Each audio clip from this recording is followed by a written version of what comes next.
प्राचीन समय की बात है। एक गांव में एक सास और बहू रहती थीं, जो अत्यंत श्रद्धालु और भक्ति में लीन रहती थीं। प्रत्येक बुधवार वे दोनों मिलकर भगवान गणेश जी का व्रत करतीं, घर को साफ करतीं, स्वच्छ वस्त्र धारण करतीं और मोदक बनाकर गणेश जी की पूजा करतीं। पूजा के बाद वे दोनों मिलकर मधुर भजन गातीं और आस पड़ोस की महिलाएं भी भजन सुनने और सीखने के लिए उनके घर आतीं। उनका प्रेम, भक्ति और आपसी सहयोग पूरे गांव के लिए आदर्श था। इसी दौरान स्वर्गलोक में भगवान गणेश और उनके भाई कार्तिकेय जी बैठे थे। उन्होंने पृथ्वी पर हो रहे भजन की ध्वनि सुनी। गणेश जी मुस्कुराए और बोले, भैया देखो, पृथ्वी पर मेरी दो भक्त सास और बहू कैसी निष्ठा से मेरा पूजन कर रही हैं। कार्तिकेय जी ने हंसते हुए कहा, भक्ति की असली परीक्षा तब होती है जब संसाधन नहीं हो और स्थिति कठिन हो। गणेश जी को यह विचार आया कि क्यों न उनकी परीक्षा ली जाए। उन्होंने साधु का वेश धारण किया और अपने भाई कार्तिकेय के साथ पृथ्वी पर उसी गांव में आ गए। दोनों दरवाजे पर पहुंचे और सास बहू से कहा, मैया हम दोनों भूखे साधु हैं, कृपा कर भोजन दीजिए। सास और बहू परेशान हो गईं, क्योंकि उस दिन घर में खाने को कुछ नहीं था।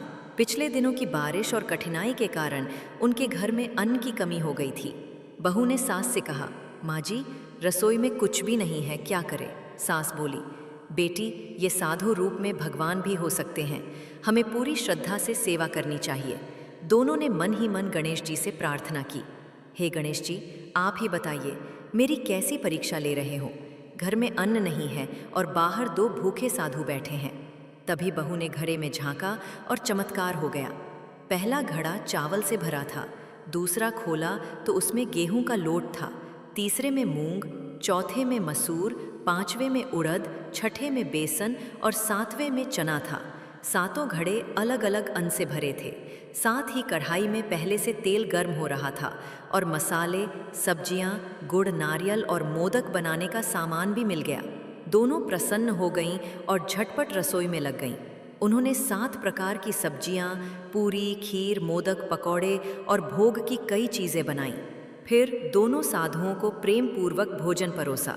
साधु रूपी गणेश और कार्तिकेय ने प्रेम पूर्वक भोजन किया और संतुष्ट होकर बोले, हे माता हम कोई साधु नहीं हैं, हम तो स्वयं गणेश और कार्तिकेय हैं, तुम्हारी भक्ति की परीक्षा लेने आए थे। ये सुनते ही सास बहू भाव विभोर हो गईं। दोनों ने उनके चरणों में गिरकर प्रणाम किया और बोली, हे प्रभु आपने हम जैसी सामान्य गृहिणियों को दर्शन दिए, हमारा जीवन धन्य हो गया। गणेश जी बोले, तुम्हारी सेवा भावना और सच्ची भक्ति ने हमें प्रसन्न कर दिया है, मांगो जो वरदान चाहिए।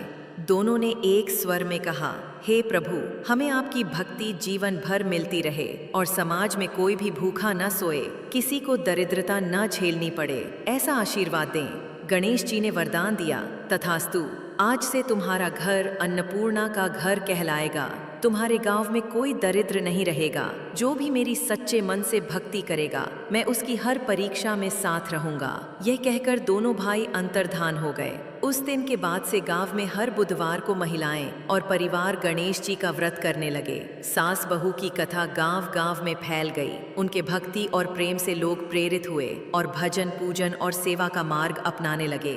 इस कथा से ये शिक्षा मिलती है कि सच्ची भक्ति किसी भी स्थिति में ईश्वर तक पहुंच सकती है। जब भक्त समर्पण भाव से भक्ति करता है तब भगवान उसकी परीक्षा लेते हैं और प्रसन्न होकर उसे जीवन भर की समृद्धि का वरदान देते हैं। भक्ति केवल पूजा पाठ या व्रत तक सीमित नहीं होती, वह एक जीवंत अनुभूति है जो व्यवहार, सेवा और विश्वास में प्रकट होती है। सास और बहू की ये वार्ता हमें सिखाती है कि जब भक्त अपनी परिस्थिति की परवाह किए बिना श्रद्धा और समर्पण से प्रभु की सेवा करता है, तब भगवान भी उसके द्वार पर साधु बनकर आ जाते हैं। इस कथा में सास और बहू का निस्वार्थ प्रेम, एक दूसरे के प्रति सहयोग और कठिनाई में भी सेवा का संकल्प समाज के लिए एक आदर्श प्रस्तुत करता है। वे न केवल पूजा करती थीं, बल्कि अपने जीवन से भक्ति को जीती थीं। जब उन्होंने भिक्षा मांगने आए साधुओं को बिना कुछ पास होते हुए भी भोजन कराने का निश्चय किया, तब उनका ये भाव ही ईश्वर को आकर्षित कर गया। ये कथा ये भी दर्शाती है कि भक्ति केवल मंदिर में नहीं, रसोई और व्यवहार में भी होती है। जहाँ समर्पण और सेवा हो, वहीं सच्चा भगवान निवास करता है।